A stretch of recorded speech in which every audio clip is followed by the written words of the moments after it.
நம்மள தானே ஆண்டவர் சபையா வச்சிருக்காங்க. அப்ப நம்ம ஏன் தனியா ஒரு சர்ச்சுக்குலாம் போணும்? நம்ம வீட்ல இருந்தே ஆராதிக்கலாம். ஆன்லைன்ல எவ்ளோ மெசேஜஸ் இருக்கு.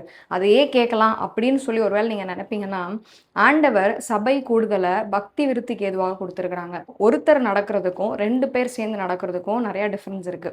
ஏன்னா 2 பேர் நடக்கும்போது ஒருத்தர் சோர்ந்து போனாலும் இன்னொருத்தவங்க என்ன பண்ணுவாங்க, அவங்கள தூக்கி விடுவாங்க.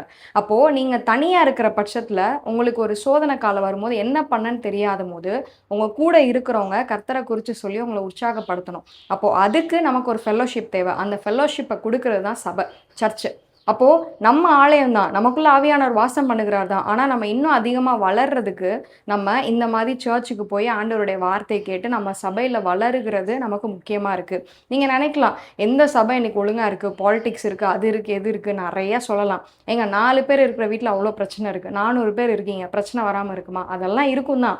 ஆனா அதற்கு நடுவுல நன்மையானத பாருங்க. நம்ம தீமையான காரியத்த மட்டும் பார்க்காதபடி, நன்மையான காரியத்த பாருங்க. இயேசு கிறிஸ்து நம்மள சபையா பார்க்குறாங்க. ஆண்டவர் நம்ம இருதயத்துல வாசம் பண்ணுகிறாங்க.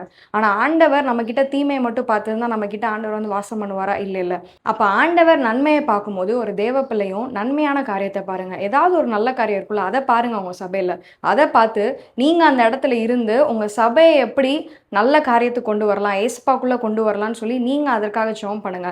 ஒரு மனுஷனுடைய ஜெபம் ஒரு தேசத்தை அசைக்கும். உங்க ஒருத்தருடைய ஜெபம் உங்க சபைய அசைக்கும். அதனால அந்த சபைய விட்டு போகாதபடி, ஆண்டவர் உங்களுக்கு எந்த சபைய காட்டுறாங்களோ, அந்த சபையில தரித்திருங்க. கர்த்தருக்குள்ள அதிகமா வளருங்க. Praise the Lord.